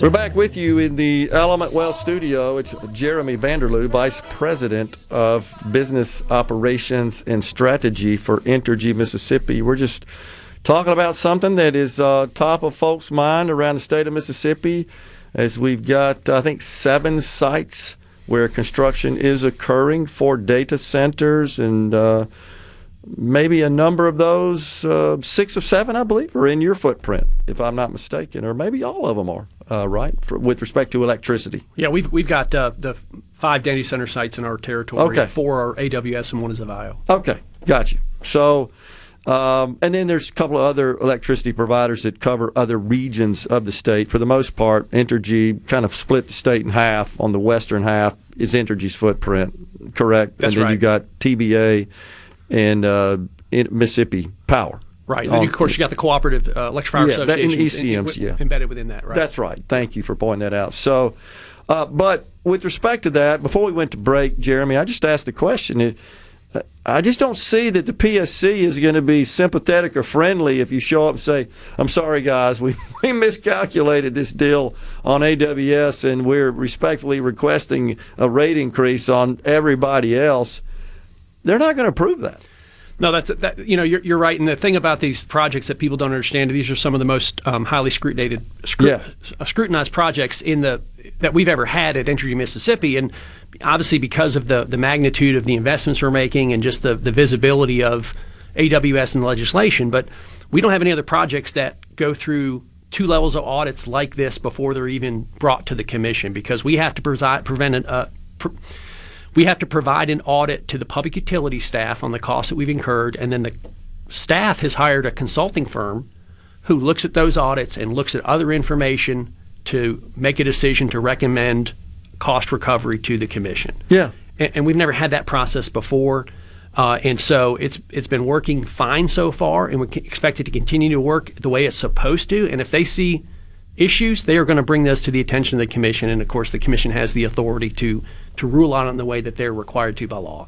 So explain for the folks, Jeremy, you look at your bill and you see there's an adjustment. You see the base bill and you'll have an adjustment in some month, either up or down from the base bill, right? And you do have some latitude as a regulated utility to adjust bills based on some of these more volatile cost inputs, such as fuel, right? Can you explain that, how you can do that without PSC approval, those that are allowed without them weighing in on it? Well, we really currently don't have any rates that are not subject to commission approval, except for some costs that come through the Federal Energy Regulatory Commission, but those are approved by a federal regulator. Okay. But the rest of the costs are all subject to Mississippi Public Service Commission votes and orders. And so even our fuel adjustment, now, we have a fuel adjustment clause because you mentioned fuel, natural gas is volatile. That's right. We have a coal plant in Arkansas, and of course we have nuclear fuel at Grand Gulf. And so those costs fluctuate from year to year, so we're allowed to adjust those every year based on what the fuel costs are. And those are pass-through costs. We don't earn any return or any markup on those fuel costs. It's just dollar for dollar recovery from customers. And so we have some other rate schedules that are similar to that address things like other power management costs. We buy natural gas in advance through hedging so that we provide some stability from volatility on our fuel so that our fuel is not as volatile as it otherwise could be. And so we're able to recover those costs and things like that. And so there's different mechanisms that we present so that it segregates the costs so that it's easier for the staff and commission to see what's going into those particular buckets. But everything gets presented, the staff reviews it all, audits it all, and then it goes to the commission with a recommendation for approval or not. Okay. And that's no different with our base rates. Our base rates get updated annually. And all of these investments that we're talking about are go into base rates once they're actually reviewed by the commission staff. And I may have improperly explained that. So I certainly understand that even the fuel adjustments, those that can be volatile, that's all actually overseen. That is administered by PSC. I guess what I was saying is, do you have to go like on a frequent basis to request that, or is that just built into the standard operating agreement, so to speak, that you operate within? All of the costs that we recover from customers are recovered pursuant to rate schedules or tariffs that are approved by the commission, and each of those has the schedule for when we would go and request an update. And oftentimes, as I mentioned, because of the volatility of some of these costs, you could go in and ask for a rate reduction because costs had gone down with fuel over a period of time. So it's not always going in and asking for a rate increase. It can be rate decreases as well. And so most of these happen on an annual basis at various parts throughout the year to help manage the staff and commission's workload. I guess where I'm trying to get to is if someone sees that this adjustment where their bill has gone up, even though they consume the same amount of electricity, they can't necessarily conclude that that's because of AWS. That's the point. Oh, absolutely. And I can confirm for you sitting here that rates today are lower than they would otherwise have been had AWS not come to Mississippi. And it's less than $1 difference, but as I mentioned, that's going to increase each year, that differential, as AWS ramps up its additional data centers and gets to its full build out that it intends to do under these contracts. And also with respect to stress on the grid, can you talk about the investments Entergy is making to accommodate these big customers that are going to consume a lot of electricity? Sure. So we're adding 3 power plants to our grid. Our last major gas plant was built in 1974, and so building 3 plants all at the same time is a pretty significant undertaking for us. Some of this we were going to need anyways. We filed integrated resource plans with the commission every 3 years, and what it does, it lays out our long-term view of where we think customer needs are going to be for power into the future and how we plan to meet those needs. And it looks at different technologies. It'll look at solar, wind, natural gas, nuclear, all of these different fuel sources and types of generation, and say which are the most affordable and reliable for our customers over the long term. And we put together a plan to say this is what we're going to do. And so we've been adding primarily gas. We do have a few solar facilities that are adding into the our resource mix, but it's a very small amount.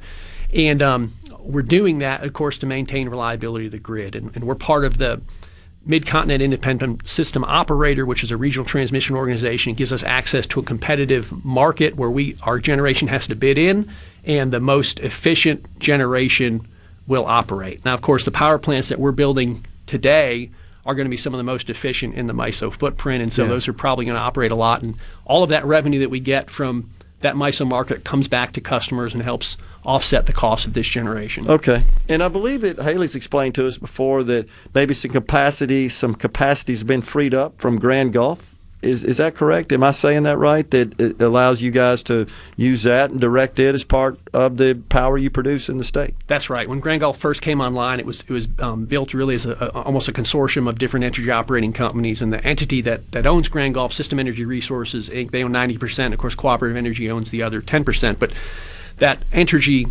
company sells the power to different operating companies, Louisiana, Arkansas, and Mississippi. And last year, we had the opportunity, with the Commission's approval, to bring back 200 megawatts of additional nuclear capacity to Mississippi. And so that's been a great outcome for our customers. And we were just looking at the other day, nuclear was the #1 power source for our customers in 2025, more than even natural gas. So that's been a great opportunity because it provides low-cost energy, it stabilizes fuel prices for customers, and was really a lot of foresight for us to be able to get that capacity.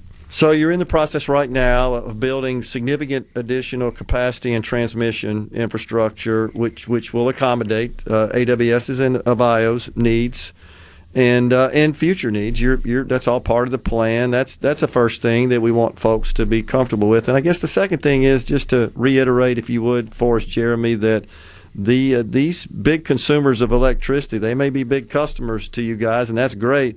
That they're going to pay for what they consume, as Public Service Commissioner DeKeither Stamp says, and that the normal ratepayers out there outside of these data centers are not going to be responsible for covering those costs. Absolutely. And one of the topics of conversation you see in other states is, well, let's just put all of these assets for the data centers in a different bucket, and we'll just separate them outside of everything else. And the problem with that is then there's no way for existing customers to benefit, because the way that customers benefit today is these large customers don't just pay the incremental cost to serve them, they're also paying some of the embedded costs of the system.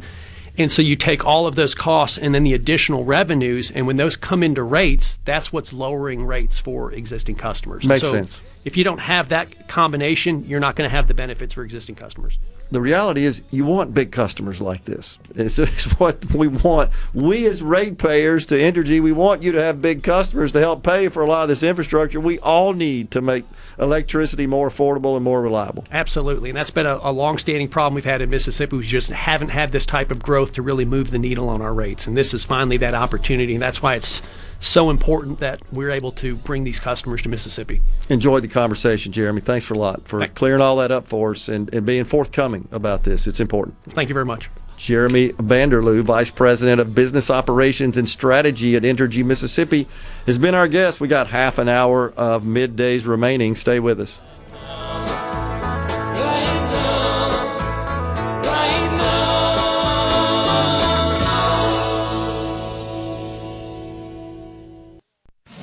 Middays with Gerard. Good for America.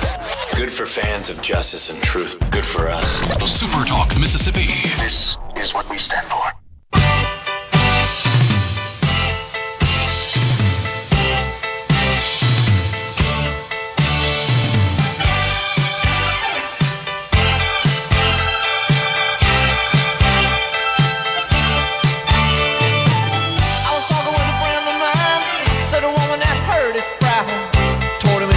So turn around and let him go.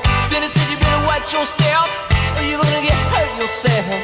Someone's gonna tell you lies, cut you down to size. We're back with you in the Element Wealth studio. Appreciate you joining us today.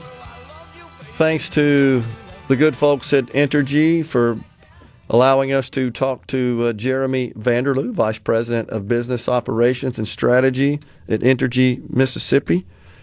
And appreciate his insight. Good conversation. And we just got to keep telling the truth. And you know, I want folks to know that, because I get this response a lot. Well, you're just dismissing me. No, I'm not. I'm trying to provide facts and information, because you're coming at us with hyperbole and internet fodder, right? And you're not you're not arguing your point, your case, with facts.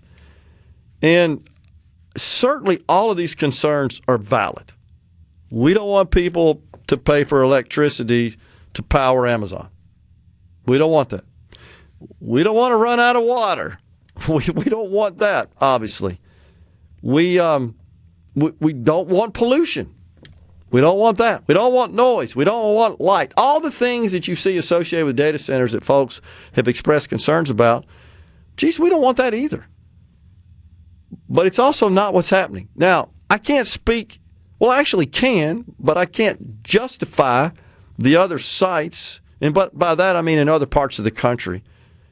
It was just a little premature. They got off the ground, kind of got away from them, and there are some of these problems.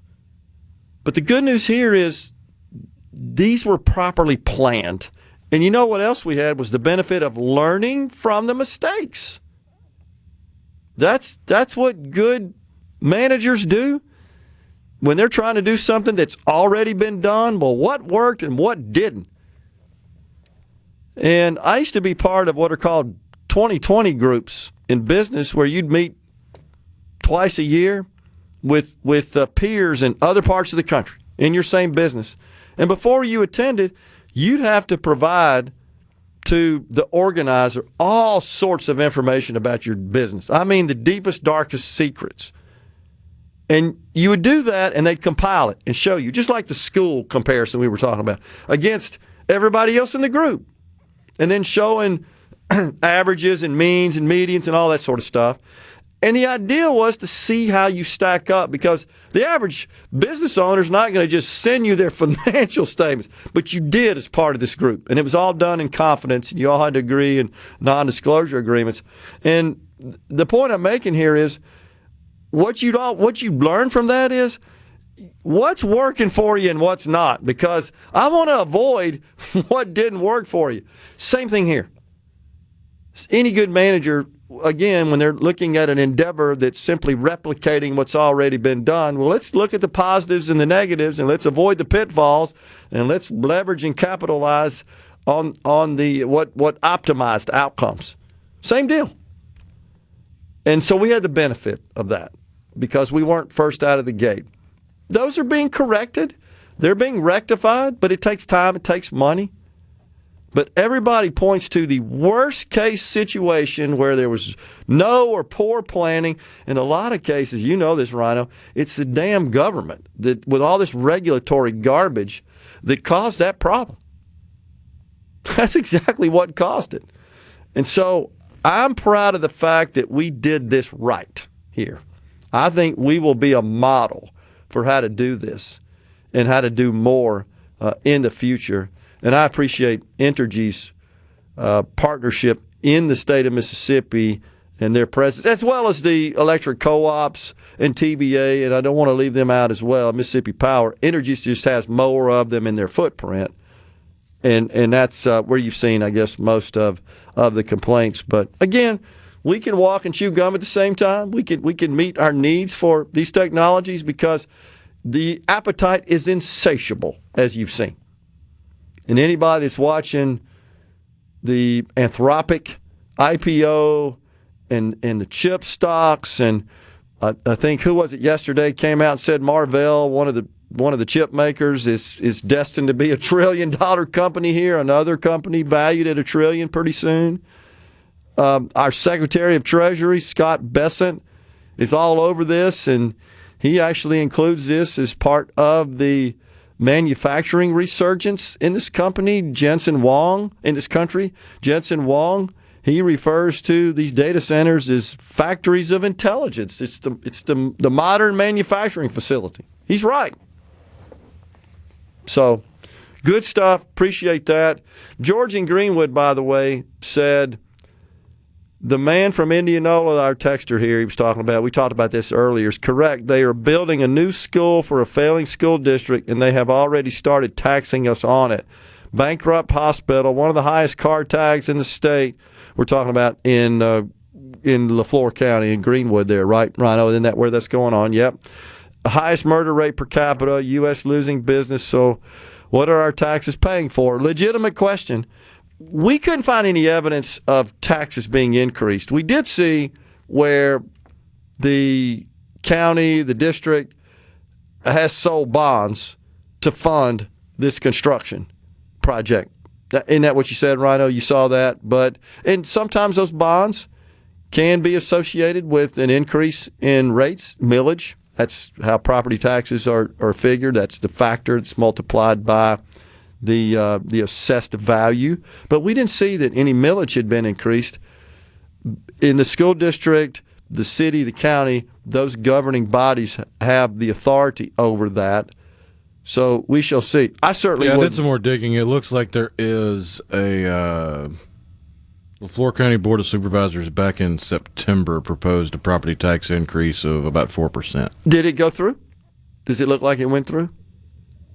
I can't find where it went through, but it was proposed to the I got it. Okay, well, appreciate that. So, yeah, I think the question is then, but the supervisors, that wouldn't affect the school district. So that's a different governing body. Not sure why the LaFleur County supervisors, what their rationale was for that, if they explained that, what they felt like they needed more revenue for. But, no, I hear you. That's a problem for sure. If you're paying more taxes and you're not getting any more benefit. Yeah, it looks like their reasoning was to help fund operations for general government and pay the debt for special obligation bond. Okay, so nothing specific, no specific project. Not like we want to build an intersection, you know what I mean, or something like that. We just need more money to operate and pay some past debt. That's what you're saying, some obligation bonds. So, and obligation bonds are just financing operations. Sometimes it could be financing asset investments. Yeah, so appreciate the text, George. That just sounds like a mess. And, yeah, it doesn't make sense to certainly invest good money when you're not going to improve outcomes. Taxpayers don't like that. I don't blame them. I don't like it either. You want to see some return on your investment. Just common sense. So, hopefully that will be the case. Sorry to hear that, though, that they're going up on taxes. Not a good thing. So let's see. Everything I can find, it's just the county. Right. That Greenwood City Council itself has announced they're not raising municipal taxes. Okay. Interesting. So on the C Spire text line, lots of talk, no answer to the question, will our rates go up, yes or no? So, again, he did address that, did Mr. Vanderloo. And so your electricity rates fairly constantly go up just because of the cost of inputs. You heard it. And he is he is totally accurate. You've seen that before, Rhino. The cost of transformers and a lot of that infrastructure gear, it's up considerably in the last few years. I don't really know the explanation for that. If there is one, it could be tariffs. I don't know. But the question though is, you've got in quotes there, no increase to customer bills. You've got to add on to that, no increase in customer bills as a direct result of AWS.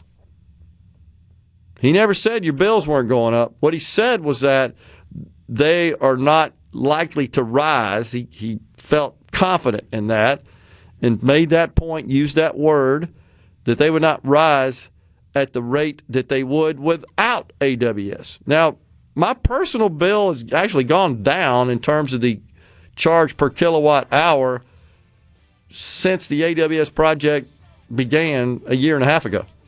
I looked at mine. I encourage you to look at yours. My cost per kilowatt hour is down in April. My April bill relative, I didn't look at May, relative to my April 2024 bill. The rate was lower in 26 than it was in 24. So we're always dealing with, just like everything else goes up for the purpose of normal inflation, to cover normal inflation. That's always the issue. What we don't want, and what has been committed and stated by Entergy, is it won't be because of AWS. And by the way, they still have to get approval from the PSC. Final segment after this break. Stay with us.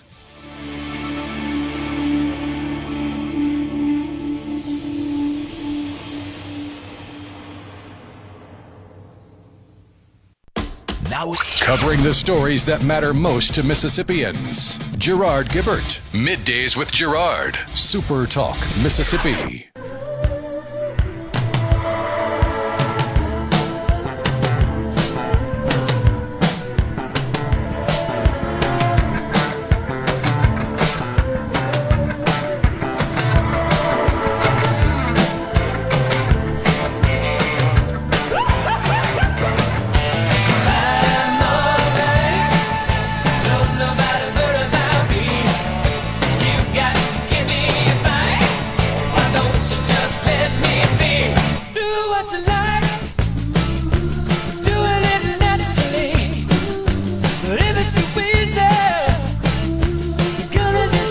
Welcome back, everyone.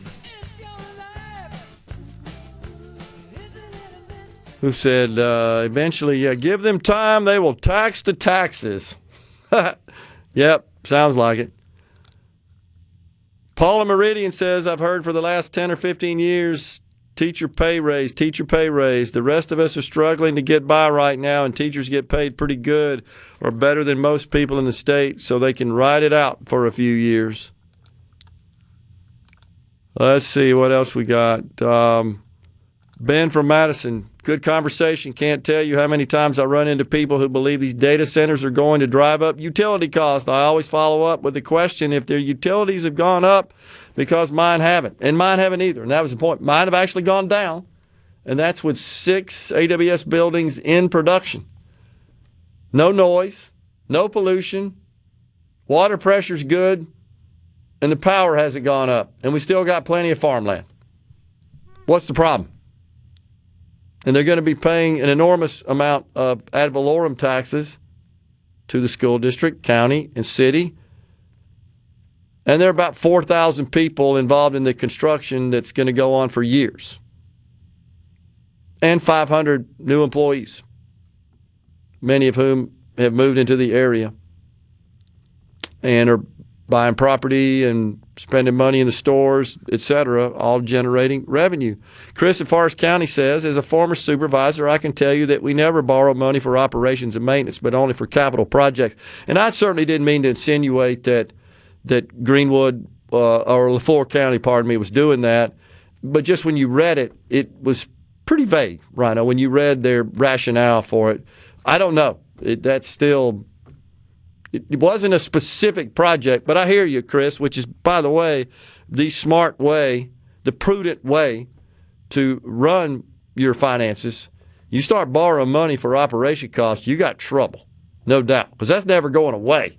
It's like, well, one day we're going to actually make enough money, have enough revenue to cover our period expenses, as opposed to these one-off type capital investments. Same way you run a business, right? You need some plant and equipment, and that's going to last you a long time. You may go borrow money secured by that plant and equipment, and then you just pay for it over time because you're using it over time. But when you're paying for what we call period expenses, payroll, and other operational expenses that occur every day, and you borrow money for that, yeah, that is a disaster waiting to happen. So I get it from your personal finance perspective. If you're having to use your credit card to buy groceries, you're not in a financial situation that's as healthy as if you're using your credit card to, say, pay a one-time medical bill. Right. That's right. Exactly right. You have to finance that. I mean, it's folks using the buy now, pay later or credit cards to buy food, as an example. You know, that's trouble, right? Let's see. You're having to finance a burrito. Yeah, exactly. You're in pretty bad financial shape. On the C Spire text line, LaFleur County did a reassessment of value, so that made taxes increase. Well, every county did. It wasn't just LaFleur County. That was something that was ordered by the Department of Revenue. Just figured it up. My taxes increased 30%. Well, they didn't authorize a 30% property tax increase, so not doubting you, but I assume that's what you're talking about, right? Your property taxes? Now, did you say your property tax, did they go up as a result of the reassessment? That means that your property increased in value considerably. So that's actually a good thing from a property valuation perspective, but I get it. That means you got to pay more property taxes, and that's not a good thing. So someone not happy about Paul from Meridian's comment, teachers here are the lowest paid in the nation. That is true. Our children are an invaluable resource. So this person says that's BS from Paul from Meridian. School boards need a new format of financial statements that separate operating and capital expenditures. That from McKC on the Gulf Coast. It's on the Ocean Springs School Board. The budgets are so hard to read and understand that I'm certain most school board members can't make reasonable business decisions based on the information they are provided. Yeah, that I agree with you, and you see that a lot, don't you, Casey? I know you have a background in accounting there, experiencing that. In government, they just look at inflows and outflows, and if those outflows are for, whether they're for CapEx or OpEx, it's all commingled. I agree. That's a bad format, and it is very confusing and difficult to make reasonable, well-informed financial decisions. Totally agree with you on that. So, but we appreciate everybody weighing in. I am in agreement that our teachers are the lowest paid, and we should pay what the market dictates. And we got a bunch of openings. Probably need to increase pay to get more teachers. Back with you again tomorrow. Stay safe and God bless everyone.